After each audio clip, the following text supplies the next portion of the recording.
Bismillahirrahmanirrahim. Assalamualaikum warahmatullahi wabarakatuh. Innal hamdalillah nahmaduhu wa nasta'inuhu wa nastaghfiruh. Wa na'udzu billahi min shururi anfusina wa min sayyiati a'malina. Man yahdihillahu fala mudilla lahu wa man yudlil fala hadiya lahu. Asyhadu an la ilaha illallah wahdahu la syarika lahu wa asyhadu anna Muhammadan 'abduhu wa rasuluh. Allahumma salli wa sallim ala sayyidina Muhammad wa ala alihi wa ashabihi wattabi'in wa tabi'ut tabi'in wa man tabi'ahum bi ihsan ila yaumiddin. A'udzu billahi minasyaitonir rajim. Ya ayyuhalladzina amanu taqullaha haqqa tuqatih wa la tamutunna illa wa antum muslimun. Amma ba'. Yang berusaha Tuan Haji Ahmad Nazri Muhammad Yusof selaku penerbit rancangan tafsir Al-Quran dan seterusnya sidang pendengar yang dirahmati Allah Subhanahu wa taala. Alhamdulillah, pertamanya malah sama-sama kita rafakkan setinggi-tinggi kesyukuran ke hadrat Allah Subhanahu wa taala di atas segala nikmat, kurniaan dan rezekinya yang tidak ternilai. Selawat dan salam ke atas junjungan besar Nabi Muhammad sallallahu alaihi wasallam, ahli keluarga baginda dan para sahabatnya yang tercinta. Tuan-tuan, puan-puan, para pendengar yang dimuliakan. Pada hari ini, kita akan menyambung kembali rancangan tafsir Al-Quran bagi siri ke-43. InsyaAllah, pada kali ini kita akan membincangkan mengenai pentafsiran ayat ke-45 dan ke-46 surah Al-Anfal. A'udzubillahi minasyaitonirrajim. Bismillahirrahmanirrahim. Ya ayyuhalladzina amanu idza laqitum fi'atan fasbutu wazkurullaha katsiran la'allakum tuflihun wa atiiullaha wa rasulahu wa la tanaza'u fatafshalu wa tazhaba rihukum wasbiru innallaha ma'as sabirin. Wahai orang yang beriman, apabila kamu bertemu dengan suatu pasukan musuh, maka hendaklah kamu tetap teguh menghadapinya. Dan ingatlah Allah dengan sebanyak-banyaknya, supaya kamu berjaya mencapai kemenangan. Dan taatlah kamu kepada Allah dan Rasulnya, serta janganlah kamu saling berbantah-bantah.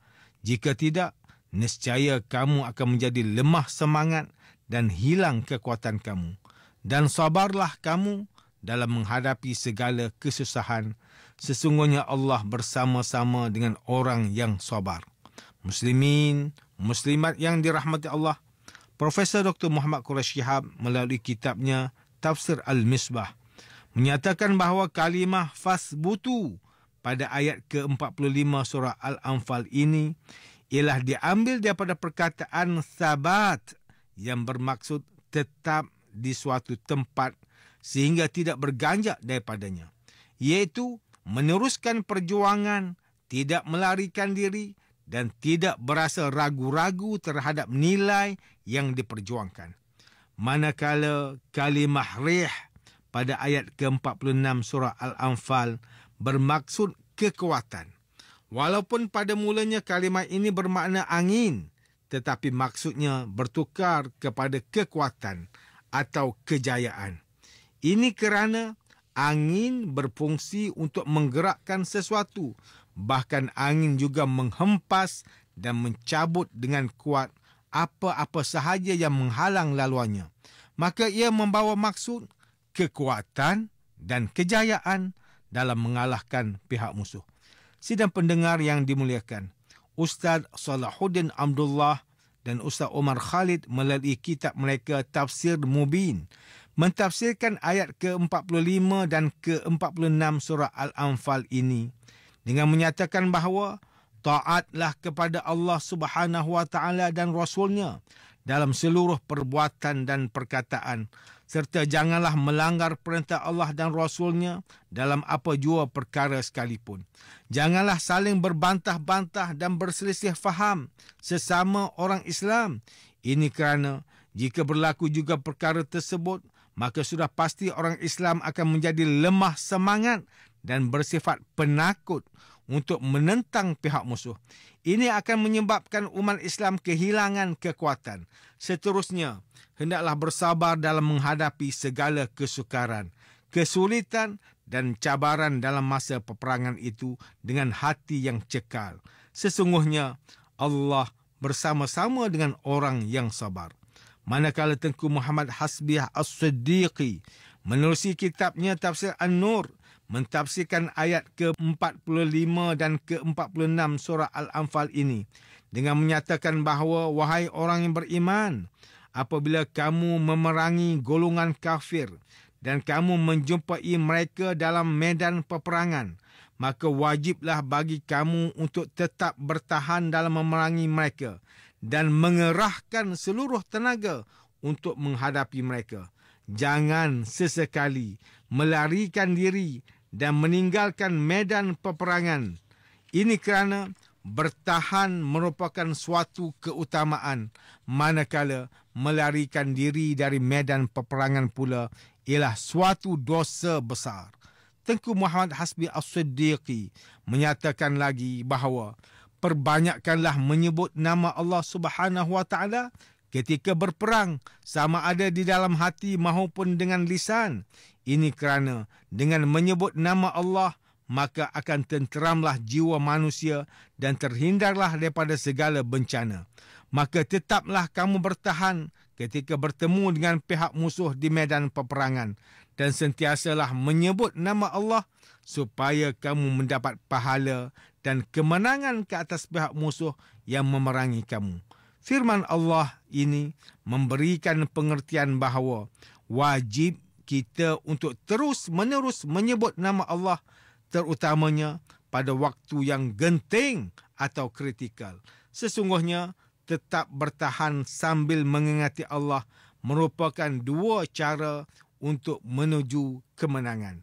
Manakala Hamka melalui kitabnya Tafsir Al-Azhar, ketika mentafsirkan ayat ke-45 dan ke-46 surah Al-Anfal ini, menjelaskan bahawa ayat-ayat ini memperingatkan mengenai ketaatan kepada Allah dan Rasulnya, iaitu tunduk, patuh dan disiplin yang tinggi terhadap pemimpin dalam peperangan. Dalam peperangan Badar, Rasulullah sallallahu alaihi wasallam sendiri yang memimpin pasukan tentera Islam. Taat kepada Rasulullah sallallahu alaihi wasallam bermaksud taat kepada Allah. Perkara ini seterusnya akan menjadi pedoman dan panduan dalam peperangan yang lain. Hamka juga menyatakan bahawa jangan saling berbantah-bantah, jangan saling bertengkar dan jangan bertindak sendiri tanpa mengikut arahan pemimpin. Ini kerana walaupun mempunyai ramai anggota tentera dan banyak senjata, tetapi jika tidak bersatu padu, maka tiada jaminan menang dalam peperangan. Perkara ini diterangkan oleh ayat fatafshalu wa tadhhaba rihukum yang bermaksud maka nescaya kamu akan menjadi lemah semangat dan hilang kekuatan kamu. Perbuatan saling bantah-membantah disebabkan kerana tidak taat kepada pemimpin, maka sudah pasti akan menyebabkan pasukan menjadi lemah dan hilang kekuatan. Tuan-tuan dan puan-puan yang dirahmati Allah, demikianlah tafsir bagi ayat ke-45 dan ke-46 surah Al-Anfal menurut pentafsiran oleh para ulama. Ayat ke-45 dan 46 surah Al-Anfal ini menjelaskan perintah Allah Subhanahu Wa Taala kepada orang beriman supaya tetap teguh mempertahankan Islam apabila menghadapi pasukan musuh yang datang menyerang dan berzikir kepada Allah dengan sebanyak-banyaknya supaya mendapat kemenangan. Selain itu, orang beriman juga diperintahkan supaya taat kepada Allah dan Rasulullah sallallahu alaihi wasallam serta menghindari perbuatan saling berbantah-bantah sesama mukmin yang menyebabkan umat Islam menjadi lemah dan hilang kekuatan. Orang beriman juga hendaklah bersabar dalam menghadapi segala kesusahan. Ini kerana Allah sentiasa bersama-sama dengan orang yang sabar. Muslimin dan muslimat yang dimuliakan, ayat ke-45 dan 46 surah Al-Anfal ini memberikan peringatan kepada kita supaya menjauhi perbuatan saling berdebat, bertelingkah dan berbantah-bantah sesama orang Islam. Ini kerana perbuatan tersebut akan menimbulkan perasaan benci, marah dan dendam. Akibatnya umat Islam akan berpecah kerana saling bermusuhan. Seterusnya menjadi lemah dan hilang kekuatan. Apabila menjadi lemah, maka umat Islam mudah diserang dan dikalahkan oleh pihak musuh, serta agak sukar untuk umat Islam bangkit semula dan mencapai kemenangan. Namun demikian, jika kita melihat situasi masyarakat pada hari ini, masih terdapat di kalangan orang Islam yang suka berdebat, bertelingkah dan berbantah-bantah sesama Muslim walaupun melibatkan perkara khilafiyah. Bahkan ada yang suka berdebat dan saling berbantah kerana mahu menjadi terkenal dan disanjung tinggi, mahu menang dalam perdebatan dan mahu menghina pihak lain. Ingatlah bahawa Rasulullah sallallahu alaihi wasallam bersabda, "Inna abghadar rijali ila Allahi al-aladul khasam." Sesungguhnya orang yang paling dimurkai Allah ialah orang paling keras dalam berbantah-bantah. Dalam sebuah hadis, Rasulullah sallallahu alaihi wasallam bersabda, "Ma dhalla qaumun ba'da hudan kanu alaihi illa utul jadal." Tidaklah sesuatu kaum itu sesat selepas mereka berada di atas jalan hidayah, melainkan orang yang suka berdebat. Hadis riwayat Imam At-Tirmizi. Hadis ini hasan. Selain itu, Rasulullah sallallahu alaihi wasallam juga bersabda, "Ana za'imun bi baitin fi rabatil jannah liman tarakal mira wa in kana muhiqqa, wa bi baitin fi wasatil jannah liman tarakal kazib wa in kana maziha, wa bi baitin fi a'lal jannah liman hassana khuluqah."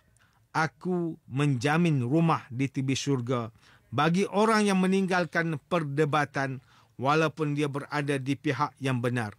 Aku juga menjamin rumah di tengah syurga bagi orang yang meninggalkan pembohongan walaupun dia bergurau. Dan aku juga menjamin rumah di syurga yang tertinggi bagi orang yang memperbaguskan akhlaknya. Hadis riwayat Imam Abu Daud.